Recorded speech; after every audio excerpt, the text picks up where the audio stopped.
안녕하세요. 즐거운 순간 박대선입니다. 오늘 리뷰할 내용은 몬스터인데요. 우라사와 나오키가 제기하는 선과 악에 대한 내용입니다. 좀 어렵죠? 우라사와는 여러분도 아마 익숙한 이름일 거예요. 제가 리뷰를 한번 했거든요. 마스터 키튼의 작화가입니다. 그런데 이 마스터 키튼은 작화만 했지만 몬스터하고 21세기 소년 이 두 가지는 스토리까지 같이 했습니다. 이 책도 상당히 길어요.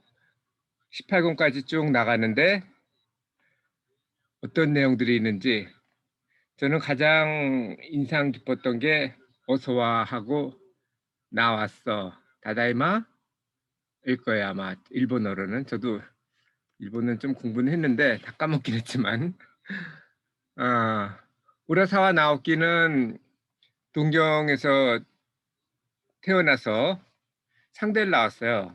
자기는 실제적인 사람이라 만화를 좋아하긴 했지만 그냥 실제적인 거를 공부해서 그쪽에 취업을 했습니다. 그런데 만화 꿈을 버리지를 못하고 편집자 쪽에 지원을 했대요. 그런데 혹시 몰라서 가져갔던 습작 만화를 갖고 보여줬더니 차라리 만화가로 데뷔를 해라 그래서 데뷔한 게 82년도에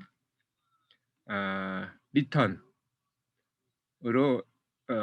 데뷔를 하게 됐습니다. 그리고 88년도에 이전에 리뷰를 했던 마스터 케이튼의 작화를 했고요. 이게 1700만 부나 팔렸는데요.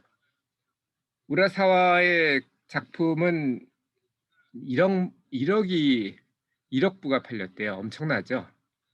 그 중에 이제 몬스터가 2천만 부, 20세기 소년이 3,600만 부 이렇게 세 개, 또 하나가 더 있는데 제가 읽었던 기억이 없어서 그건 뺐습니다. 네 개가 유명합니다. 그리고 상도 엄청나게 많이 받은 거로 돼 있어요. 특히 그 몬스터는 뭐 소아과 만화상만 수상했지만 20세기 소녀는 10년 동안 고다샤 문화청 소아관 만화협회 프랑스 미국 국제 만화전까지 10년 동안이나 수상을 했습니다. 제가 20세기 소년도 읽긴 했는데 최근 12년 동안 읽질 않아서 리뷰가 없네요. 괜찮았던 걸로 기억하고 있어요. 그리고 2004년도에 몬스터가 TV 만화 영화로 방영되기도 했고 또 특이한 게 이 친구는 음악도 해요. 대학교 다닐 때 음악을 했었대요. 그러니까 재밌죠. 경제학도 하고 음악도 하고 만화도 하고 그래서 앨범도 취입을 했습니다. 자, 구조를 보시면 활약은 일종의 도망자와 비슷해요. 그러니까 덴마크 엔조가 유능한 외과 의사인데 그가 또 유능한 독일 형사 하일리하게 쫓기는 형태로 되어 있습니다. 왜 쫓기게 되어 있냐고요? 거기에 이제 들어오는 게 요한과 니나라는 이란성 쌍둥이가 들어가죠. 이 둘은 어, 그 우생학 실험의 희생자였어요. 그러니까 엘리트 둘을 그러니까 뛰어난 엄마와 뛰어난 아빠에게 얻은 아이들을 교육을 잘 시키면 살인병기가 되지 않을까. 아주 훌륭한 뭐 이런 공산주의 사회에서 만들어진 건데 아버지는 엘리트 육군 장교였고 엄마도 유전공학을 전공한 재원이었죠. 그런데 이게 이제 벗어나죠. 그냥 섹스만 해서 애만 만들었으면 되는데 이 둘이 이제 사랑을 하게 돼요. 그러면서 반발을 하죠. 우리 아이들을 소중한 아이들을 맡길 수 없다. 뭐 이렇게 해서 이제 아버지는 희생되고 어머니는 탈출을 시도를 하다가 물론 성공하지 못하죠. 그래서 결국은 요한이 그 수용소에 들어가게 됩니다. 그게 킨더가든 511이었을 거예요. 그리고 니나는 다행히 남게 되는데 그러면서 이제 선과 악이라는 것이 나오기 시작하죠. 이 요한이 이 둘 사이에 그러니까 도망자와 비슷한 상황을 만드는데 키가 됩니다. 이게 요한인데요. 덴마는 뛰어난 외과의였기 때문에 중요한 사람이 오면 그한테 맡기게 됩니다. 그 외과 의사는 수술을 잘못하면은 죽을 수도 있잖아요. 살릴 수도 있고. 그런데 어느 날은 수술이 예정된 환자가 있었는데 갑자기 시장이 응급실에 실려오죠. 그래서 시장을 수술을 하라고 그랬는데 덴마는 거절을 해요. 덴마의 거절에 대해서 자기는 "사람의 생명은 다 똑같다."라고 주장을 하는데 뭐 그것도 나름 일리가 있는 주장이긴 해요. 그런데 모르겠습니다. 우리가 만약 우주 여행을 하고 가다가 그 안에서 뭐 당연히 우주 여행을 하니까 승객은 많지 않겠죠. 일반적인 승객하고 그 캡틴, 선장, 우주선의 함장, 이 둘 중에 하나만 살릴 수 있게 된다면 누굴 살려야 될까요? 그럴 때는 우리 그런 게 인제 게임에 많이 나오잖아요. 뭐 무인도에 10 명이 가 있는데 그중에 뭐 5 명만 살려야 된다면 자기 팀으로 구성을 한다면 누구를 할 거냐.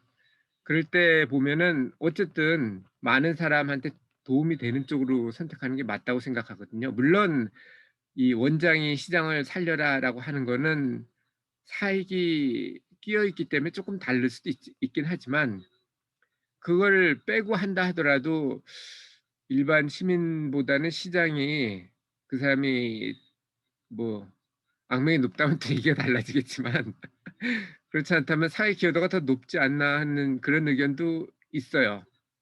뭐 일단 저 같으면은 저는 뭐 배를 타니까 선장하고 선원 중에 그 선원이 저라도 마찬가지예요. 한 명만 살릴 수 있다 그러면 선장을 살리는 게 저는 낫다고 생각을 해요. 선장이 훨씬 그 배를 안전하게 향해하는 데 도움이 되기 때문이죠. 일단 뭐 저는 그 누구죠? 정의란 무엇인가에서 나오는 것처럼 제가 그 선원이더라도 선장을 선장한테 기회를 주는 게 맞다고 생각하는 사람입니다. 저는 그래요. 뭐 여러분은 또 다르게 생각할 수 있겠죠. 어쨌든 1 권부터 작가는 이렇게 묵직한 내용을 꺼냅니다. 그래서 덴마는 결국은 예정 환자를 수술을 해요, 자기 신념대로. 그것도 뭐 나쁜 건 아니죠. 그래서 결국은 해고당한 거는 아닌데 좌천되고 원장 딸하고 결혼 약속돼 있던 약혼도 파혼되고 뭐 그런 식으로 되는데 뭐 거기까지는 또 이해가 되는데 그때 수술한 환자가 바로 이 요한이었어요. 그렇게 살려 놨더니 그 환자가 오히려 그 시장보다 훨씬 더 나쁜 사람이라는 게 증명이 된 거예요. 살인을 하고 도망을 갑니다. 그리고 그가 살인할 때 썼던 것이 근육이완제인데 근육이완제는 여러분도 알고 계세요. 이게 그 수술할 때 많이 쓰거든요. 그러니까 근육이 뭉쳐 있으면은 근육이완제를 투약을 하는데 여러분도 하루 정도는 먹을 수도 있을 거예요. 땡기거나 그럴 때 먹거든요.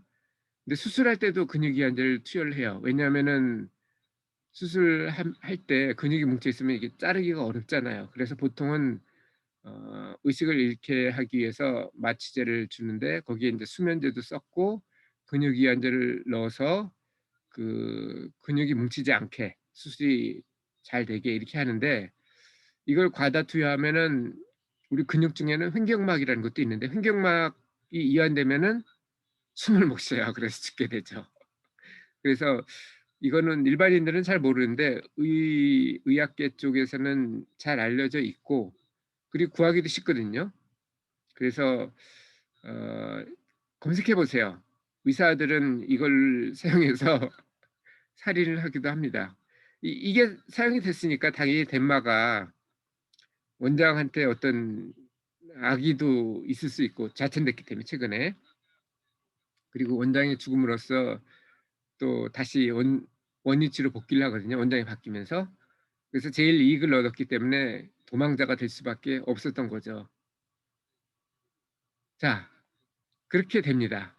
과연 어떻게 전개가 될까요?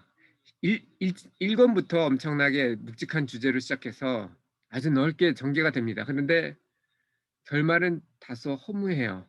근데 이게 저만 느낀 게 아닌 것 같더라고요. 다른 친구들도 리뷰한 걸 조금 읽어 보니까 용두삼이라는 내용이 있어요. "그럼에도 불구하고 뛰어나다."라고 중평입니다. 저도 거기엔 동의를 하고요.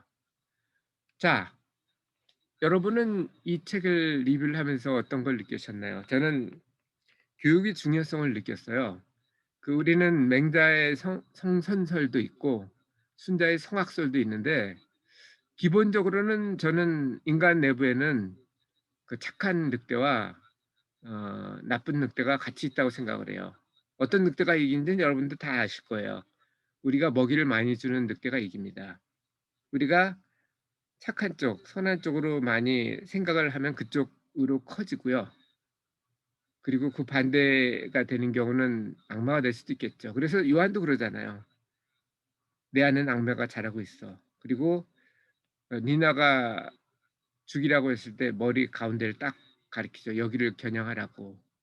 그래야 죽일 수 있다고. 인간이 악마가 돼서는 안 돼요. 자기 자신도 알아요, 그걸. 그리고 사회에도 도움이 되질 않고. 그래서 여러분은 그 착한 늑대가 커질 수 있도록 많이 노력을 하셔야 되고요. 그리고 특히 자녀가 있다면 그 자녀가 성인이 되면 바꾸기가 어렵거든요. 거의 20년 동안 생각해 온 걸 키워온 거를 어떻게 바꾸겠어요. 아주 어렵죠. 요한처럼 될 가능성이 높아요. 그러니 아이들은 교육을 잘하십시오. 그리고 뭐 전혀 불가능한 건 아니니까 노력을 많이 하세요. 그런데 요한처럼 어릴 때 떼어져 가지고 고아원에서 그런 식으로 아주 강화되는 나쁜 늑대를 강화하는 훈련을 받았다면 아주 어려워질 수 있어요. 하지만 대부분의 사람들은 그 차이가 그렇게 많지 않을 테니까 성인이라 하더라도 노력에 따라서는 바뀔 수도 있을 겁니다.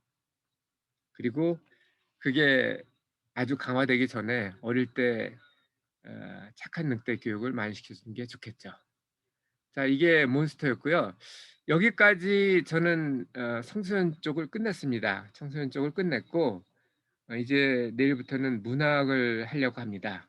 내일일지 모레가 될지 모르겠는데 어쨌든 지금 대학원 개강을 해서 하나는 냈고 과제물, 그리고 또 하나 과제물이 있어요. 그거 하느라고 뭐 대충 끝내 놓긴 했는데 내일 할 수 있을 것 같긴 합니다.